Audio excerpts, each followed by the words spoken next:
छावनीपुर गांव में निर्मला अपनी बेटी किरण के साथ अकेली रहती थी। उनके घर में किसी चीज की कमी नहीं थी। अगर कमी थी तो बस किरण की हाइट की। उसकी हाइट एक छोटे बच्चे इतनी थी, जिसकी वजह से उसको बहुत सारी कठिनाइयों का सामना करना पड़ता था।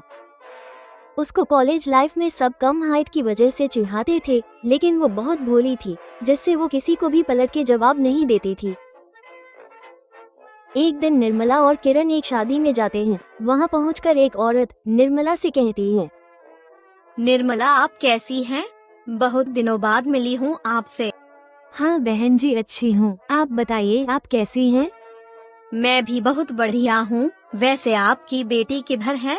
आपने उसे नहीं लाया? लाना चाहिए था ना, उसे भी देख लेते कि कितनी बड़ी हुई है। आप लोग खुद सवाल करके खुद ही जवाब दे रही हो। मैं भी आई हूँ और मैंने अपनी बेटी को भी लाया है। कहाँ है? मुझे तो कहीं भी दिख नहीं रही है। ये है मेरी बेटी किरण। अच्छा, लेकिन आपकी बड़ी बेटी कहाँ है? नहीं, मेरी सिर्फ एक ही बेटी है और यही है। वैसे निर्मला की बेटी की लंबाई ना बढ़कर उसकी चौड़ाई बढ़ गई है। उस औरत की बात किरण सुन लेती है और वो उस शादी छोड़कर रोती रोती अपने घर जाती है। उसकी माँ भी उसके पीछे पीछे घर आ जाती है। घर पहुंचकर निर्मला किरण से कहती है, किरण, तुम शादी छोड़कर घर क्यों चली आई? माँ, आपने उन लोगों की बात सुनी थी? वो सब मुझे क्या क्या बोल रही थी? बेटा, उन लोगों की तो आदत ही है दूसरों को परेशान करने की। तुम उन लोगों की बातों पर ज्यादा ध्यान मत दो।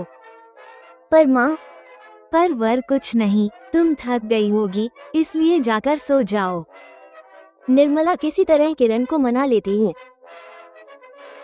कुछ दिनों बाद निर्मला किरण को मिठाई का डिब्बा पकड़ा कर कहती है, किरण, ये मिठाई का डिब्बा पड़ोसियों में बांट दो। ठीक है माँ, मैं अभी बांट कर आती हूँ। फिर किरण एक दूर के रिश्तेदार के घर मिठाई देने के लिए जाती है। कौन है? आ रही हूँ। आंटी जी, मैं हूँ। मैं कौन? किधर हो तुम? सामने तो आओ। आंटी जी, नीचे तो देखिए। ममता जब नीचे देखती है तो उसे किरण दिखाई देती है। किरण बेटा, तुम यहाँ? हाँ, वो मम्मी ने आपके लिए मिठाइयाँ भेजी हैं। अच्छा, अंदर आओ। ममता, ये बच्ची किसकी है? ये बच्ची नहीं है, ये निर्मला की बेटी है। तो मुझे पहले ना बताना चाहिए था। तभी ममता के बच्चे आ जाते हैं और किरण को देखकर उससे कहते हैं, तुम्हारा नाम क्या है और तुम किस क्लास में पढ़ती हो?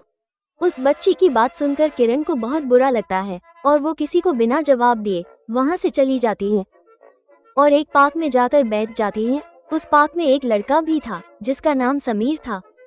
वो किरण के पास जाकर कहता है, क्या हुआ तुम्हें? तुम इतनी परेशान क्यों हो? कोई प्रॉब्लम है तो मुझे बताओ। मेरी हाइट कम होने की वजह से लोग मुझे बहुत चिढ़ाते हैं। अब मैं कर भी क्या सकती हूँ? मैं खुद की हाइट तो बढ़ा नहीं सकती। तुम्हारे पास भले ही हाइट ना हो, पर तुम्हारे पास कोई ना कोई चीज ऐसी भी होगी जो तुम्हें सबसे अलग बनाएगी। तुम बस उदास मत हो। समीर की बात सुनकर किरण को थोड़ी राहत मिलती है और वो ठंडी सांस लेकर अपने घर आ जाती है। एक दिन निर्मला और किरण सब्जी मंडी जाती है। किरण की नज़र एक औरत पर जाती है। वो बहुत बीमार लग रही थी, इसलिए किरण उनके पास जाकर कहती है, आंटी जी, आप ठीक तो हैं? पानी, मुझे बहुत तेज की प्यास लगी है। आंटी जी, मैं अभी आपको पानी पिलाती हूँ।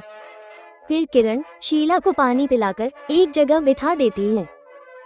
बेटा, थैंक यू सो मच मुझे पानी पिलाने के लिए। वैसे बेटा, तुम्हारा नाम क्या है?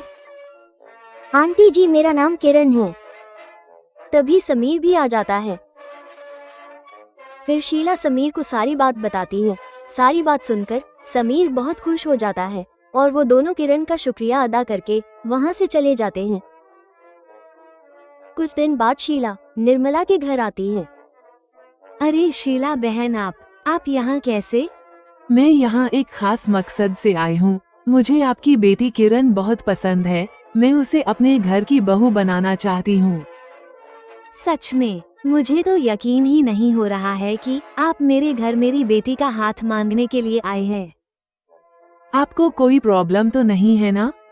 मुझे क्यों प्रॉब्लम होगी, बल्कि मैं तो बहुत खुश हूँ। एक दूसरे की रजामंदी से किरण और समीर का रिश्ता पक्का हो जाता है और शादी की डेट भी फिक्स हो जाती है। शादी वाले दिन शीला के करीब की रिश्तेदार शीला से कहती हैं, शीला, तुमने तो कहा था कि तुम अपने बेटे के लिए बहू लाओगी, पर तुमने तो एक बच्ची ला दी। हाँ, सही कहा तुमने। अब शीला को ही अपनी बहू को कॉम्प्लेन पिलाकर पालना होगा। शीला उन दोनों को बिना जवाब दिए वहाँ से चली जाती है। सारी बातें स्टेज पर बैठी हुई किरण सुन रही थी। किरण उन दोनों की बात सुनकर उदास हो जाती है और वो वहीं पर रोने लगती है। समीर किरण को संभालता है और कुछ ही देर में शादी खत्म हो जाती है। अगले दिन किरण पतीला लेकर दूध लेने के लिए जाती है। दूध वाला किरण को देखकर पूछता है, आप कौन है? क्या आप समीर की छोटी बहन है? नहीं, एक्चुअली मैं इस घर की बहू हूँ, समीर की पत्नी। अच्छा, सॉरी बेटा, मुझे नहीं पता था। ऐसे ही दिन गुजरता रहा। एक दिन समीर किरण के पास जाकर कहता है, किरण, मैं सोच रहा हूँ कि क्यों ना हम कहीं घूमने चले। वैसे भी हम शादी के बाद कहीं गए ही नहीं है। तुम बताओ, तुम्हारा क्या विचार है? नहीं, मैं नहीं जाऊंगी। क्यों नहीं चलना चाहती हो तुम? सब मुझे बच्ची कहकर चिढ़ाते हैं, इसलिए मुझे नहीं जाना है। किरण, तुम फालतू लोगों पर ध्यान मत दिया करो। खुद की खुशी के लिए जियो, किसी और की नहीं।